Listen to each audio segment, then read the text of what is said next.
let it bang, bang. Magandang araw mga Lord. Itong topic natin ngayon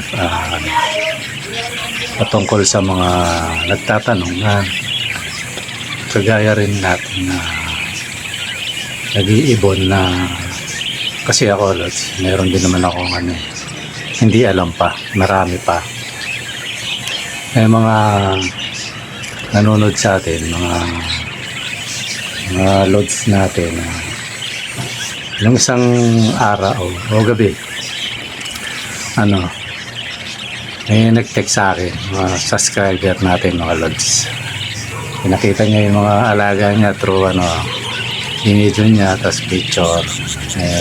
Ang tagal namin nagchat-chat, nabutsata kami hindi ako nagkakamali, alas 12. Kaya tanong niya sa akin kung ano daw yung mga binibigay kong vitamins. Ang sabi ko sa kanya, gagawa na lang ako loads ng video patungkol dyan. Kaya eto na yan loads. Kasi ako nung una, although di pa naman tayo veterano, marami pa tayong hindi alam mga loads. Ako nung una siyempre bagong alaga, morning dab nga lang yung alaga ko, kung ano vitamins binibigay ko, siyempre na-excite ka eh. Ganun din yung mga alaga natin, mga kids. Nung nag-umpisa tayo mag-alaga, kung ano-ano rin yung vitamins na binibigay ko. Pero hindi naman sa hindi natin sinisiraan yung mga kasi yung mga nakabote na yan, mga binibili natin sa market, diba galing lang naman lahat yan sa natural. Ako bilang small time na mag-iibon, hindi ko kayang bumili ng ganong kamamahal na vitamins. Kaya nung bili ako ng bili, tapos merong hindi pa nga hiyang hindi ko na lang babanggitin yung yung pinagbibili ko. Through online pa yun, tagal ko pa inaantay. Wala effect parang siguro nasabi ko na sayang lang yung pera ko, lalo na tayo hindi naman tayo mapera, mahirap lang tayo. Siguro sa mga mapipera na ayaw pagod ng todo sa bili lang, painom, pakain, pwede siguro yun. Pero sa kagaya natin na wala tayong masyadong pambili, ito yun loads. Ito sir, para sa ito, pati na rin sa mga sa mga nagtatanong din nakaraan. Pero ito mas dedicated to kay sir.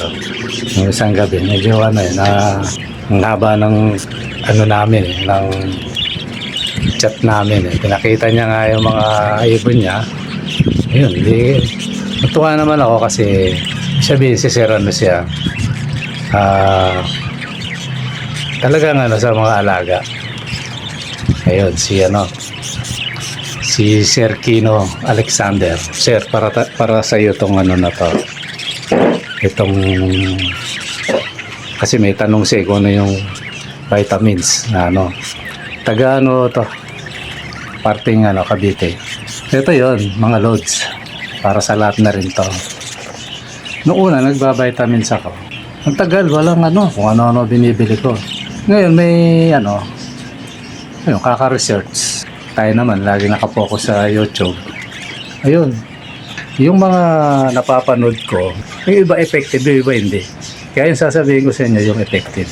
Kung halimbawa sa pagbe-breed, kung ano yung mabisang natural, kasi sabi ko nga kay sir nung isang gabi, sir puro natural ang gamit ko. Eto yun, minsan pag bumibili ako ng patuka ng aking alaga, naglalakad ako hanggang kanto. Medyo malayo-layo rin, pero okay lang, kaya naman. Tapos may dala-dala akong lalagyan. So hinahanap ko yung kulasimat. Yung kulasimat na yan mapa-plus yan sa video. Yung kulasimat na yan, marami na akong na rin ganyan, pero hindi ko tinetesting. Yun nga, doon ako sa Devoteam vitamin. Pero Nung bandang huli, nung tinesting ko, mas effective siya. Ayan, isa yan, kulasimat. Ngayon, eto pa, lalo na kung malawak yung bakuran mo, may mga tanim-tanim kang sili. Yan, napakabisa niya, sili rin. Basta ano yan, parang gulay lang na pinapakain mo. Ito mga lod, sa mga ano, yung i-breed mo. Kung may pinag-pair ka, gusto mo mag-mate, yun. Effective yun, napipertil yung ano, yung tested ko na to eh. Sili. Minsan, pag walang sili, kulasimat. Nakita nyo kanina sa video yung ano picture na yan. Marami yan sa ano mga kalsada nga lang tumutubo yan. Mas lalo pag may bukid nagkalat yan. Tapos kumo ako dito, marami akong tanim na ano, hindi naman marami, parang may mga tanim lang ako. Ayun, inaano ko yung kangkong, talbos ng kamote, lokbati, malunggay. Minsan pinag-halo-halo ko yan, yung binibigay ko. Ayun, pwede na rin sa mga ano yun, mga bata, mga supplying kids. Yun lang mga lods, walang ano. Lalo na kung sa bukid, ano ka, yung mga damo lang, bunutin mo lang. Pagdating doon sa ano, di tanggalin mo yung ugat. Pero ako, ginagawa ko, inugasan ko lang, pati ugat, pinapakain ko yan. Ganun lang mga lods. Napakasimple lang kasi sa wild naman, di naman ano yung mga yan eh. Diba kung ano-ano nga yung kinakain. Tapos ito pa, lupa. Yung lupa mo sa bukid na siguruhin mo na walang chemical. Yung parang putik. Yun.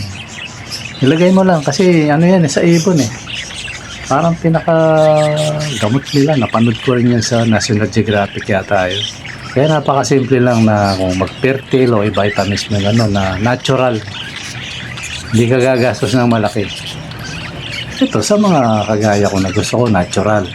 Pero sa mga may pambili, nasa inyo po yun. Pero ito, dedicated dun sa nakausap ko ng isang gabi.